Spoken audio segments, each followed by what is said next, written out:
नमस्कार सभी को, स्वागत है आप सभी का हमारे क्लास में।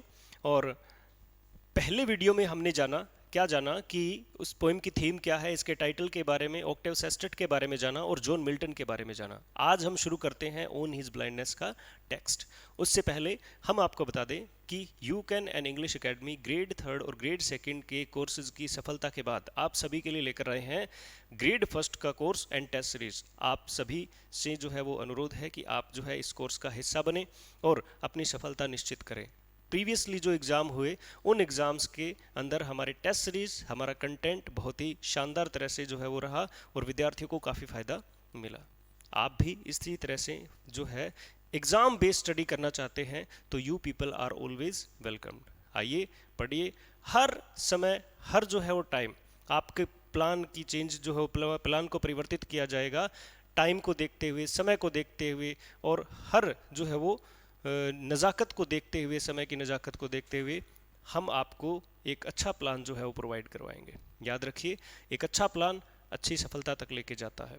ठीक है, तो हम शुरू करते हैं ग्रेड फर्स्ट की पोएम ऑन हिज ब्लाइंडनेस। हमने देखा कि ये जो पहली लाइन है वो किसी समय में, यानी पोइट्री जब लिखी गई थी, ये पब्लिश हुई थी, ठीक है, उससे पहले जो है इसका टाइटल जो है वो ये था, when I considered how my light is spend. इसके अंदर पहली बात तो ये है कि वैन से शब्द जो है वो हमारे स्टार्ट हुई है पोएम, वैन से। वैन का मीनिंग है, टाइम क्लोज जो है वो यूज हुआ है, व्हेन आई कंसीडर, जब मैं सोचता हूँ, जब मैं समझता हूँ, जब मैं फील करता हूँ, ठीक है, जब मैं रियलाइज करता हूँ, ठीक है। तो वैन जो वर्ड यूज हुआ है ये उस समय के लिए हुआ है जिस समय मिल्टन जो है वो ब्लाइंड हो गए हैं। ठीक है, यहाँ पर वैन का मीनिंग है व्हेन मिल्टन बिकेम ब्लाइंड। ठीक है, आप अपने शब्दों में लिख लीजिए, मैं अपने शब्दों में लिख रहा हूँ। मिल्टन जब ब्लाइंड हो गया था तो तब उसके बाद की ये बातें हमने पिछले वीडियो में देखा कि ये पोएम जो है वो 1955 1655 के समथिंग जो है वो लिखी गई और 1652 के अंदर मिल्टन जो है वो टोटली ब्लाइंड हो गए थे। याद रखें इस बात को। उसके बाद की बात करें तो 52 के बाद 55 में इसको लिखा गया, तो ये वो समय था जब मिल्टन जो है वो क्या हो गए थे, ब्लाइंड हो गए थे। उसके बाद वैन के बाद में आई वर्ड यूज हुआ है। याद रखें, हमने आपको बताया कि ये पोएम जो है वो फर्स्ट पर्सन प्रोनाउन को इंट्रोड्यूस कराती है और इसका मतलब ये है कि the speaker is the poet himself. याद करें, ये आई से पता चलता है कि who is the speaker of the poem, यानी पोइट जो खुद इसका स्पीकर है, या अपने शब्दों में कहें तो मिल्टन, जॉन मिल्टन खुद ही इनके जो है वो इसके स्पीकर हैं। ठीक है, ये आई वर्ड हमें बताता है when I consider, when I consider. और इस कंसीडर का मीनिंग हम ये कह सकते हैं कि टू थिंक, टू थिंक, जब मैं सोचता हूं। ठीक है, to feel, to feel, to realise,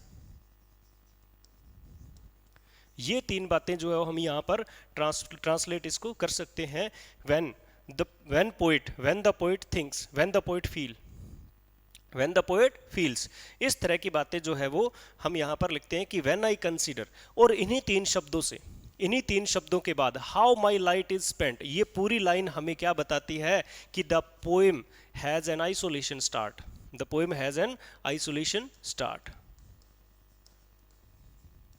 isolation start, poem की जो स्टार्ट है वो क्या है, आइसोलेशन स्टार्ट। अच्छा प्रश्न बनता है, जिस तरह से go and catch a falling star जो है हमारी जो पोएम है उसके अंदर अब्रप्ट ओपनिंग जो है उसी तरह से इस पोएम की ओपनिंग क्या है, आइसोलेटेड है। ठीक है, हाँ, आइसोलेटेड जो है स्टार्ट इस तरह से नहीं, आइसोलेटेड जो है एक जो एडजेक्टिव बन जाता है किसी जीवित व्यक्ति के लिए। When I consider how my light is spend. अब देखो, व्हेन का मतलब मिल्टन जब ब्लाइंड हो गए थे, उसके बाद आई का मतलब पोइट, कंसीडर का मतलब थिंक फील एंड रियलाइज। उसके बाद में हाउ, हाउ वर्ड का मीनिंग यहाँ पर हो सकता है the poet is unable to understand. जो ये परिस्थिति है, जो ये सामने जो है विपदा आई है पोइट पर, जो ये पोइट जो है फेस कर रहा है इन परेशानियों को, उसके बारे में बात बताई गई है जिसमें लिखा है कि how my light is spent. How word में यहाँ पर ये कह सकते हैं कि ये सिचुएशन ऐसी है कि पोइट जो है अनेबल टू अंडरस्टैंड, ये बात जो है वो हम यहाँ पर लिख सकते हैं। इन द फर्स्ट लाइन, ठीक है, poet shows his grief and says that I am unable to understand that how my light, how my eyesight has become weak. ये बात जो है वो पोइट के बारे में लिखी गई है। एक एक वर्ड को अच्छे से पढ़ना है। उसके बाद में माई वर्ड वंस अगेन किसको बता रहा है, इस बात को बता रहा है कि स्पीकर इज द है ना, is the poet himself, speaker is the poet himself. ये माई वर्ड फिर से जो है वो पोइट के लिए यूज हुआ है। लाइट वर्ड जो है वो इसको अच्छे से पढ़ेंगे आप। इस लाइट वर्ड को अच्छे से समझना है। ये जो लाइट वर्ड है, लाइट वर्ड का यहाँ पर लाइट का मतलब प्रकाश, प्रकाश किस चीज का, आई साइट का, ठीक है। तो यहां पर ये जो लाइट वर्ड है इसका मतलब है eyes, I site of the poet, ठीक है, आई साइट ऑफ द पोइट, ठीक है, आई साइट ऑफ द पोइट है। याद रखे कि यहां पर लाइट को आईज बताया गया है, सॉरी आईज को लाइट बताया गया है। तो यहां पर एक literary figures of literary term है मेटाफर, फिगर ऑफ स्पीच जो है वो, ठीक है, मेटाफर का प्रयोग जो है वो किया गया है। यानी इस लाइन के अंदर पहली लाइन में जो आइसोलेशन स्टार्ट हुई है उसके अंदर पहला जो फिगर ऑफ स्पीच जो है वो कौन सा है, मेटाफर आप कह सकते हैं। हाँ, इसमें जो है वो कुछ बातें जो है वो पन की भी मिलती है। इसमें लिखा है लाइट का मतलब light as well as light का मतलब प्रकाश, प्रकाश और आइज दो मीनिंग है, इसलिए पन भी इसको कह सकते हैं। कहीं कहीं ये बातें भी देखने को मिलती है। Light is spent, light is spent, और स्पेंट का मतलब है लॉस्ट, ठीक है। कि When I consider how my light is spent, जब मैं सोचता हूँ, जब मैं फील करता हूँ कि कैसे मेरी लाइट यानी मेरी आई साइट जो है वो लॉस्ट हो गई, मेरी आंखें जो है वो वीक हो गई, ये बात जो है बताई जा रही है। इसके अंदर एक और बात है कि ये जो पहली लाइन जो है, पहली लाइन इसके माध्यम से दो शब्द है। पहला शब्द क्या है, कंसीडर, ठीक है, पहला शब्द क्या है, कंसीडर, और दूसरा शब्द क्या है, इज। ये दो शब्द जो है वो हमें, है ना, अच्छी तरह से ये जो है हमारे तरफ हमारा जो है ये संदेश जो है वो इंटरप्रेट कर रहे हैं कि ये पोएम जो है वो प्रेजेंट टेंस में लिखी गई है, ठीक है। नवाचार होता है जिस तरह से हम यूज करते हैं क्या चीज, कि जब हम टेंस पढ़ते हैं, टेंस के दौरान हम ये देखते हैं कि वर्ब फर्स्ट का प्रयोग जो है न्यूज हेडलाइंस के लिए किया जाता है, ठीक है, या फिर जो है किसी कहानी को विविड नरेटिव फॉर्म, रेनन मार्टिन में लिखा है, उसके अंदर अगर हम देखें तो विविड नरेटिव फॉर्म यानी जब नरेट करते हैं किसी स्टोरी को तब हम क्या करते हैं, जो है प्रेजेंट सिंपल टेंस का प्रयोग करते हैं।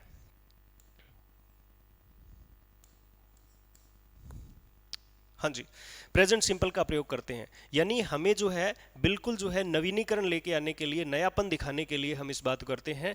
तो ये 1900 जो है वो 55 के समय के बाद, जिस समय पोइट जो है इस बात को महसूस करता है, उस समय की प्रेजेंट पोजीशन को बता रहा है पोइट की, कि when I consider how my light is spent, ठीक है, when Milton has become blind he thinks that I am unable to understand how my eyesight has been lost, कैसे जो है वो मेरी आई साइट जो है वो लॉस्ट हो गई।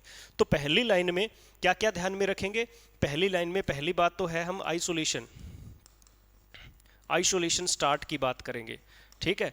दूसरी बात क्या करेंगे, स्पीकर कौन है, पोइट हिमसेल्फ है, ठीक है।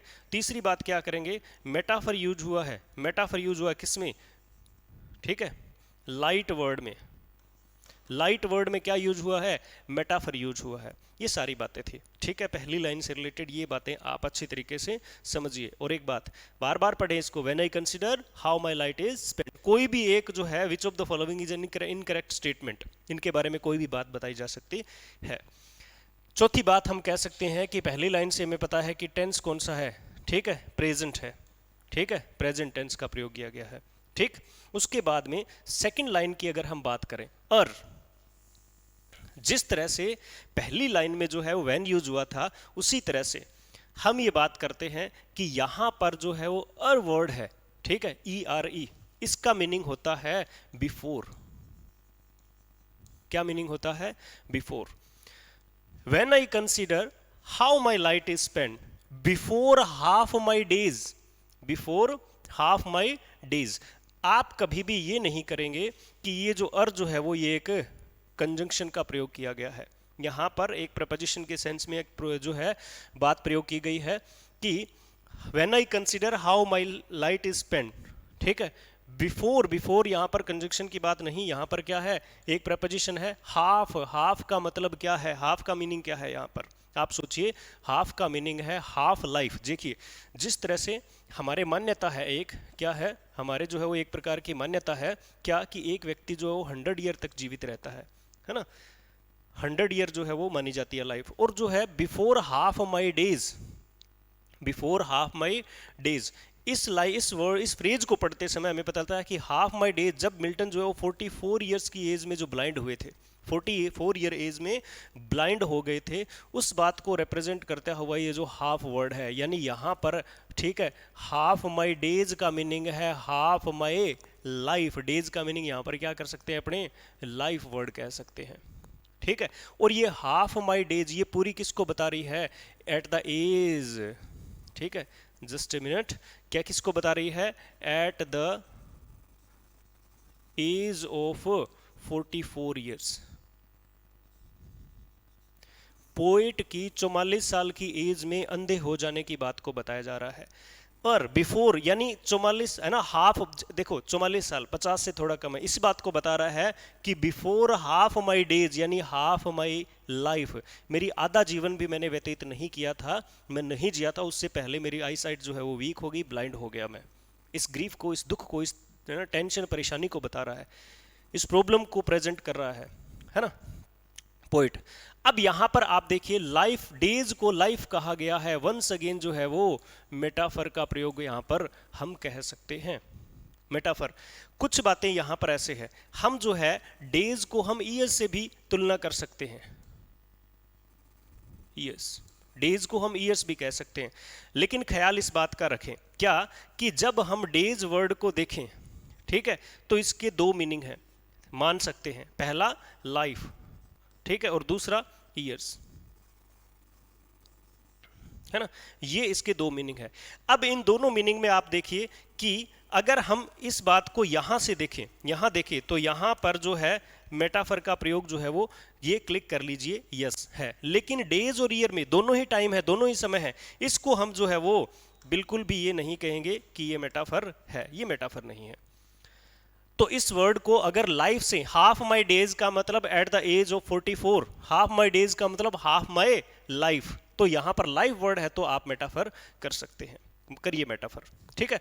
उसके बाद एक और बात देखिए, माई वर्ड जो है वो यहां पर प्रेजेंट हुआ है, once again the speaker is the poet himself, ये बार बार बोलूंगा आपको याद हो जाएगा, ठीक है। In this dark world and wide, this word once again देखिए, दिस और दैट, दिस और दैट दो चीजों के लिए प्रयोग किए जाते हैं, ठीक है, ये जो है ये दो चीजों के लिए प्रयोग होते हैं। पहला प्रयोग क्या है, ये जो है वो किसी वस्तुओं की दूरी को बताते हैं, जैसे पास में और दूर, और दूसरी, ठीक है, यानी हम ये कह सकते हैं कि पास और दूर की परिस्थितियों को बताते हैं। दूसरा जो है वो ये टाइम को बताते हैं, टाइम, ठीक है, these days, at this time इस समय, दैट टाइम उस समय, टाइम को बताते हैं, ठीक है। तो यहां पर इन दिस डार्क वर्ल्ड, यहां पर ये वाली बात है, इन दिस इस समय वाला, ठीक है, जो मेरे जो है वो इस समय मेरा प्रेजेंट टाइम है, यानी इसको, हाँ प्रेजेंट टाइम को बताता है, in this dark world and wide. अब देखिए, और यानी बिफोर हाफ माई डेज मतलब हाफ ऑफ माई लाइफ, ठीक है, मेरी लाइफ में, ठीक है, हाफ लाइफ में, इन दिस का मतलब, दिस किसके लिए, इन, वंस अगेन एक प्रेपोजिशन, और इसके बाद में दिस क्या, इन दिस वर्ल्ड, और वर्ल्ड कैसा है, डार्क, डार्क वर्ल्ड है या डार्क आई साइट है, आप सोचिए इस बात को, क्या पूरा वर्ल्ड डार्क है, नहीं, ठीक है, यहां पर क्या है, डार्क क्या है, आई साइट है, वर्ड नहीं है। और ये भी कतई नहीं कह सकते कि वर्ड जो है वो आई साइट कह लीजिए, वर्ल्ड जो है वो क्या कह लीजिए, आई साइट। डार्क वर्ल्ड जो बात है, डार्क वर्ल्ड में जो है यहां पर जो है इस एडजेक्टिव को, इस एडजेक्टिव को, डार्क जो एडजेक्टिव है उसको यहां पर गलत तरीके से, ठीक है, जो है रिप्लेस कर दिया गया। और इसी तरह से जब एक एडजेक्टिव को अनफेवरेबल नाउन के साथ प्लेस किया जाए उसे कहते हैं ट्रांसफर्ड एपिथेट। क्या कहते हैं, transferred epithet, transfer epithet, transfer epithet एक ऐसी टर्म होती है जब, जैसे हम कहते हैं स्लीपलेस पिलो, वियरी वे, ठीक है, स्लीपलेस पिलो, जब हम किसी एक नाउन को जो है वो, किसी एक एडजेक्टिव को किसी अनफेवरेबल यानी उसके जो है वो सिमिलर नहीं होने वाले नाउन के साथ प्लेस कर देते तो ट्रांसफर एपिथेट हो जाता है। जैसे sleepless pillow, sleepless night, sleepless night. अब ये नाइट वर्ड नाउन है और स्लीपलेस क्या है, एडजेक्टिव है, क्या है, एडजेक्टिव है। एडजेक्टिव है। अब ये स्लीपलेस कौन है, यानी मतलब मैंने नींद को नहीं आ रही, ठीक है, मेरी कहानी को बताऊं, मैं बता रहा हूँ कि मेरे को अगर नींद नहीं आ रही है, ठीक है, कुछ लोग जो है वो रात को 2:30-3 बजे तक जागते रहते हैं, उनको कहते हैं sleepless night. It was a sleepless night, it was a horror night, ठीक है। अब नाइट हॉरर, अंधेरा है तो हो सकती है, लेकिन स्लीपलेस नाइट में स्लीपलेस कौन है, पर्सन है। स्लीपलेस कौन है, पर्सन है, कोई व्यक्ति विशेष है, कोई व्यक्ति विशेष है, ठीक है, कोई जालर या फिर कोई झालरी है, ठीक है, दोनों में से कोई भी एक हो सकता है। तो स्लीपलेस नाइट नहीं है, ठीक है, इस सेंटेंस में स्लीपलेस नाइट लिखा है लेकिन रियल में नाइट नहीं है, रियल में कौन है, पर्सन है, स्लीपलेस फेलो, ये कह सकते हैं। तो यहां पर स्लीपलेस इस नाइट के साथ का यूज होना, एक टर्म है क्या, ट्रांसफर्ड एपिथेट, वो यहां पर डार्क वर्ल्ड में यूज की गई है, ठीक है। In this dark world and wide, ये सामान्य ऐसा कंजक्शन है जो किसको, इन दो एडजेक्टिव्स को जोड़ता है, ठीक है। अब वर्ल्ड कैसा है, डार्क, और वर्ल्ड ही कैसा है, वाइड है, ठीक है। इसको हमने जो ऐसे करना है, ठीक है, और इसको कैसे करना है, ऐसे, ठीक है। मैं आपको अभी थोड़ा सा इसको सही तरीके से बताऊं कि ये डार्क वर्ड किसको बता रहा है, वर्ड को, और ये वाइड भी किसको बता रहा है, वर्ड को। लेकिन यहां पर हम इस वाली फ्रेज के अंदर कह सकते हैं कि ये क्या है, ट्रांसफर्ड एपिथेट है। वाइड वर्ड हो सकता है, वर्ड क्या हो सकता है, वाइड है, बहुत, ठीक है। अब पहली बात तो हमने फिगर ऑफ स्पीच को, in this dark world and wide में ट्रांसफर्ड एपिथेट को समझा। अब देखिए, are my half days, are half my days in this dark world and wide. अब वर्ल्ड क्या है, ठीक है, पहली बात डार्क क्या है, डार्क है आई साइट, आई साइट, आई साइट क्या है, डार्क है, ठीक है। अब यहां पर आई साइट क्या है, नाउन, और ये एडजेक्टिव। अब यहां पे आप मेटाफर का प्रयास नहीं करेंगे, ठीक है। दूसरा वर्ड क्या है, वाइड है, यानी ये संसार अंधेरा लग रहा है इनको, पोइट को, अब उसे दिखाई नहीं दे रहा। और वाइड वर्ड में क्या है, ये लंबा चौड़ा संसार, यानी ये जो है वो हेल्पलेसनेस को बताता हुआ वर्ड है, पोइट की हेल्पलेसनेस, है ना, ये वर्ड।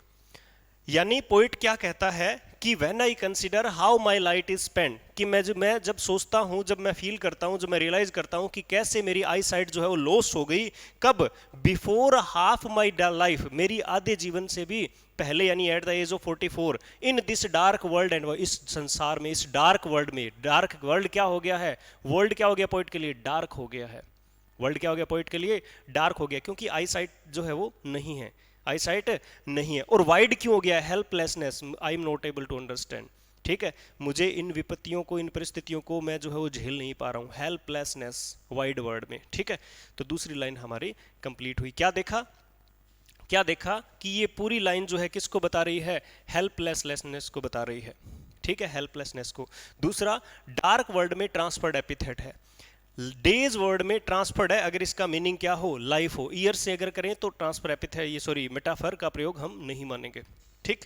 उसके बाद में देखिए, and that one talent which is hide to death, बार बार पढ़िए, when I consider how my light is spend or half my days in this dark world and wide, and that one talent which is hide to death, which is hide to death, समझिए इस बात को। And that one talent, याद रखें यहां पर जो है वो गोस्पेल ऑफ मैथ्यूज 25 से रिलेटेड जो एक एल्यूजन है ना, बाइबल से लिया गया एक एल्यूजन है ना, है ना, ठीक है। टैलेंट वर्ड कहां से लिया गया है, ठीक है, बाइबल से लिया गया वर्ड है। एंड एक और जो है वो कनेक्टिव है ना, व्हेन के बाद में ये कंजक्शन, ठीक है, ये कंजक्शन जो है वो यूज हुआ है। दैट वन टैलेंट, इस बात को समझिए, दैट वन टैलेंट, पहली बात, पहली क्या बात हुई कि पोइट ने यहां पर दैट वर्ड का प्रयोग क्यों किया। देखिए जरा, जब इसमें जो है वो वर्ड कौन कौन से प्रयोग किया जा रहा है, पहला जो है वो इज किया जा रहा है, कंसीडर जो है वो वर्ड किया जा रहा है, यानी प्रेजेंट प्रेजेंट प्रेजेंट, देखिए, ठीक है, इसमें कोई वर्ब का प्रयोग जो है वो नहीं किया गया, इसमें कंसीडर एंड इज, ये दो वर्ब का प्रयोग किया जा रहा है, तो ये प्रेजेंट में है और उस समय की प्रेजेंट परिस्थितियों को, सिचुएशन को ही पोइट बता रहा है। लेकिन यहां पर दैट वर्ड क्यों किया, दैट वर्ड क्यों प्रयोग किया, इसलिए किया कि पोइट जो है, पोइट ये कहता है कि गॉड ने मेरे को नवाजा है, गॉड ने मुझे जो है वो एक गिफ्ट दिया है, आप जिस कहते हैं ना गिफ्ट ऑफ गैब, उसी तरह से वो तो एक अलग बात हो गई। यानी आप जो ना गिफ्टेड चाइल्ड्स की बात करें तो उनमें एक विशेष टैलेंट देते हैं भगवान, ठीक है। तो कहते हैं कि भगवान ने मेरे को एक गिफ्ट से निवाजा है और वो क्या है, पोइटिक टैलेंट है, पोइटिक टैलेंट है, मेरा पोइटिक टैलेंट। यानी मैं विशेष जो है वो मुझ में विशेष बात क्या है कि मुझे भगवान ने एक टैलेंट दिया है, ठीक है। लेकिन अब समय परिस्थितियां जो है वो 1955 की वंस अगेन 1655 की परिस्थितियां ये है कि पोइट क्या हो गया है, ब्लाइंड हो गए हैं। जॉन मिल्टन क्या हो गए हैं, ब्लाइंड हो गए हैं। तो ब्लाइंड होने के बाद पोइट को ये लग रहा है, पोइट को ये लग रहा है कि मैं जो है मेरा जो टैलेंट है वो अब मैं प्रयोग नहीं कर पा रहा हूं। जो मेरे पास जो टैलेंट था अब वो मेरा नहीं रहा बिकॉज ऑफ माई ब्लाइंडनेस। इसीलिए यहां पर दैट वर्ड का प्रयोग पोइट ने किया है। देखिए, इन this dark world and wide, ठीक है। आप जो है देखिए समय को देखिए यहां पर, इन this dark world and wide, in this dark world and wide, इस संसार में दैट वन टैलेंट, मेरा वो वाला टैलेंट, वो मैं बता रहा हूं, मेरे शब्दों में बता रहा हूं आपको। आप सोचिए कि दैट वन टैलेंट क्यों कहा, इसलिए कहा क्योंकि पोइट जो है वो 1652 की जो है वो ईयर में 44 ईयर एज की के दौरान जब क्या हो गए थे, ब्लाइंड हो गए थे, तो उनका टैलेंट जो है वो यूजलेस हो गया था। पोइट को लगता था, हुआ नहीं था, पोइट को लगता था। क्यों, पैसिमिस्टिक है यहां पर पोइट। तो दैट, इसीलिए that one talent, one talent, ये वन टैलेंट का दो मीनिंग है, ठीक है। देखिए जो यहां पर जो एल्यूजन है किसका, ये जो है एल्यूजन जो है रेफरेंस लिया गया है, किससे लिया गया है, बाइबल से लिया गया है, ठीक है। हाँ जी, बाइबल से जो है वो लिया गया है। इसके अंदर क्या होता है, एक मास्टर होते हैं, एक मास्टर होते हैं जिन्हें जो है वो अपना घर छोड़कर एक बार के लिए जाना होता है। तो यहाँ पर जो मास्टर होते हैं वो अपनी मनी जो होते हैं उसको क्या करते हैं, अपने तीन जो है सर्वेंट्स में बांट देता है, जिसमें 5, 2 एंड 1।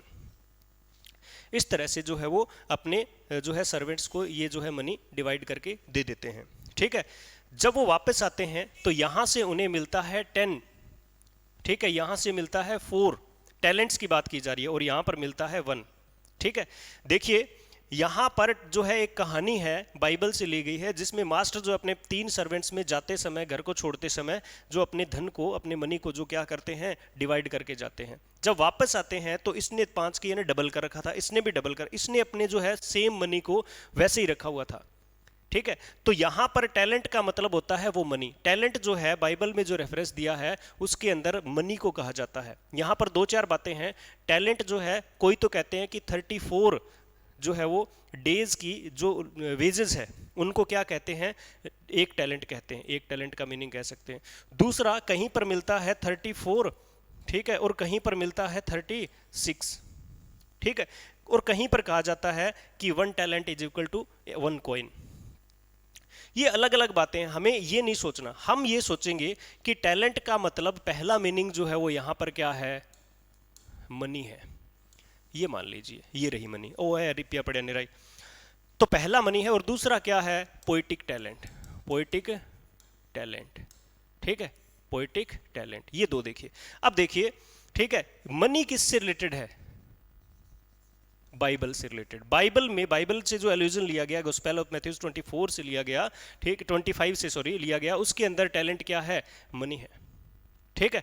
और यहां पर इस पोएम में टैलेंट क्या है, पोएट का, मिल्टन का क्या, पोएटिक टैलेंट, मिल्टन का पोएटिक टैलेंट जो है वो यहां पर हमारे सामने प्रस्तुत किया जा रहा है।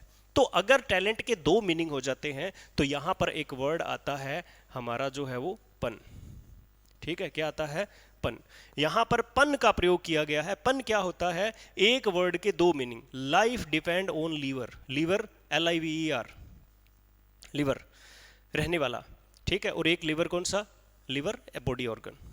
तो जब एक वर्ड के दो मीनिंग हो, ठीक है, हमारे PK मूवी में तो अच्छा वर्ड के कई मीनिंग बताए हैं, ठीक है, बोलो अच्छा, ठीक है। तो इस तरह के पन को, पन जो है वो इस तरह की बातों को पन कहते हैं। And that one talent which is hide to death, ठीक है। अब सुनेंगे ध्यान से, यहां पर पोइट जो है वो वन टैलेंट, किसकी बात की जा रहा है? अगर बाइबल की बात करें तो ये वन टैलेंट है, ये वन टैलेंट है, ठीक है। और यहां पर जो है वो आगे वाली लाइन में आएगा कि पोइट अपने आप को इस वाले जो है वो सर्वेंट से कंपेयर कर रहा है। बाद में इसे बाहर निकाल दिया जाता है, इसको पनिशमेंट भी दी जाती है। देखिए सुने क्या से, and that one talent which is hide to, है ना, which is death to hide, है ना, हाइड, मैं बार बार बोल रहा हूं आपको कि आप टेक्स्ट को याद कर लीजिए। क्यों हाइड टू डेथ, मैंने कितनी बार, एक दो बार बोल दिया। डेथ टू हाइड है, डेथ पहले है, आप ध्यान रखिए इस बात को। विच इज यहां पर रिलेटिव प्रोनाउन का जो है प्रयोग किया गया है, किसके लिए? विच किसके लिए? टैलेंट के लिए, और टैलेंट के लिए यहां पर सिंगुलर वर्ब भी आई है, साथ साथ ग्रामर भी चल रहा है भाई साहब, ठीक है। तो which is death to hide, अब डेथ का मीनिंग क्या है यहां पर? डेथ का मीनिंग है पनिशमेंट। आप अगर किताबों में पढ़ोगे ना, ठीक है, किताबों में पढ़ोगे तो किताबें मतलब सामान्य किताबें जो है, आप ये कह सकते हैं कि एग्जाम के समय में परचेज की जाने वाली किताबें, उसमें मिलेगा कि पोइट के लिए मृत्यु के समान है कि उस जो है टैलेंट को छुपा देना, है ना, छुपा देना। पोइट के लिए मृत्यु के समान पोइट को लग रहा है ये वो, इडो मुंह कर करके उसमें लिखा होता है। तो ख्याल रखें यहां पर डेथ टू हाइड का मतलब, डेथ का मीनिंग है पनिशमेंट। जिस तरह से, याद रखिए, जिस तरह से यहां पर जो है वो वन टैलेंट इस सर्वेंट को मिला, इसने क्या कर दिया? इस टैलेंट को हाइड कर दिया था। क्या बुरिये हो जागे दरड़ो खोद गए मां बुरी।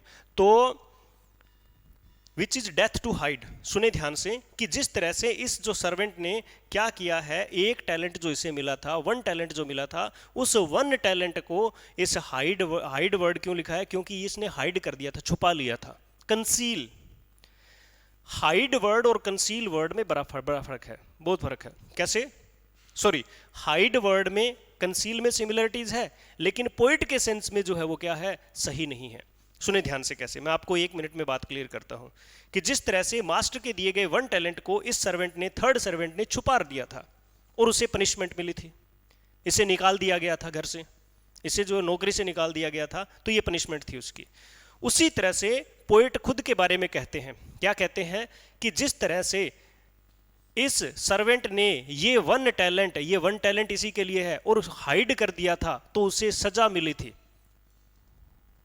सजा मिली थी, ठीक है, उसे निकाल दिया। उसी तरह से मेरे लिए भी इस पोएटिक टैलेंट को छुपा लेना, है ना, कंसील, छुपा लेना किसके समान है? डेथ के समान है। यानी अगर मैंने इसे छुपा लिया, ठीक है, छुपा लेने का मतलब यहां पर सही मीनिंग ये देखिए, unable to use, unable to use.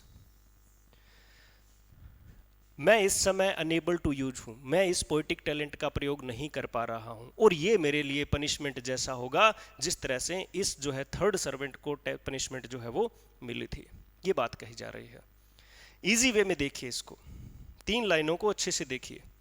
पहला, when I consider how my light is spent, पूरा लिखा पड़ा है। इजी वे में देखिए इसको, लाइट आ है भाई जी, आ रही, आ पहला जगह अब बुझ गई, ठीक है, बुझ गई और ले रहा सूरज जगह थोड़ा सो, है ना, कि how my light is spent, किस तरह से मेरी आई साइट जो है वो लोस्ट हो गई, ठीक है। Ere half my days before half of my life in this dark, इस लंबे चौड़े संसार में, ऐसे लिखा हुआ मिलेगा एग्जामिनेशन में। डार्क वर्ड का मतलब आई साइट हैज बिकम ब्लाइंड, और मैं इस समय देख नहीं पा रहा हूं, मेरे लिए ये संसार डार्क है, मेरे लिए संसार क्या है? डार्क है। Transferred epithet. And wide, wide का मतलब मैं इसकी जो है वो तुलना ही नहीं कर पा रहा हूं, मैं इसको समझ ही नहीं पा रहा हूं, हेल्पलेसनेस। उसके बाद में and that one talent which is hide, which is death to hide, और एक टैलेंट जिस तरह से, यहां पर क्या खास बात ध्यान रखेंगे कि वो टैलेंट जिस तरह से, ये मेरा पोएटिक टैलेंट है, इसको यूज न कर पाना, अनेबल टू यूज, मेरे लिए किसके समान है? पनिशमेंट के समान है। पोएट ने भाई साहब मरण हो रही है ठको जित रही है ना, याद रखें। क्या क्या ध्यान में रखेंगे? In the third line of the poem an allusion from Bible is presented, Bible से, गॉस्पेल ऑफ मैथ्यूज से यहां पर एक जो है एल्यूजन लिया गया है, एक कहानी को इसमें ऐड किया गया है। पहली बात थर्ड लाइन में, ठीक है। दूसरी बात जो है, पहली बात ये हुई, दूसरी बात क्या है कि पोएट जो है अपने आप को कंपेयर करता है इस थर्ड सर्वेंट से, तीसरी और चौथी लाइन में, ठीक है। ये जो बात है ये आपको तीसरी लाइन में भी मिलेगी और चौथी लाइन में भी ये बात देखने को मिलेगी। थर्ड और फोर्थ लाइन के दौरान पोएट अपने आप को बाइबल से लिए गए जो है मास्टर का जो सर्वेंट था, थर्ड, जिसने टैलेंट को हाइड कर लिया था, कंसील कर लिया था, उसके समान समझ रहा है। समझे बात? ठीक है। तीसरी बात क्या, टैलेंट वर्ड में यहां पर क्या है, टैलेंट वर्ड में यहां पर क्या है, पन का प्रयोग किया गया है। किसका? पन का प्रयोग किया गया है। आप सोच रहे होंगे कि डेथ और पनिशमेंट दोनों सेंटेंसेस, दोनों वर्ड्स में क्या है, यहां पर क्या चीज है, डेथ को पनिशमेंट माना है, इसलिए मैं जो है वो मेटाफर कर दूं। है ये कौन करनो, ऐसे नहीं करना। डेथ भी एक पनिशमेंट ही है, तो सिमिलर हुआ ना भाई चीज। मेटाफर क्या होता है, अनकॉमन ऑब्जेक्ट्स के बीच में कंपैरिजन होता है, तो मेटाफर हो गया। तो ये हमारी पोएम की फर्स्ट लाइन थी। बाकी हम अगली क्लास में करेंगे। इसी तरह से एक एक लाइन को पढ़ते हुए याद करें, भूले नहीं। टेस्ट है थोड़े दिनों में, आइएगा जरूर। धन्यवाद।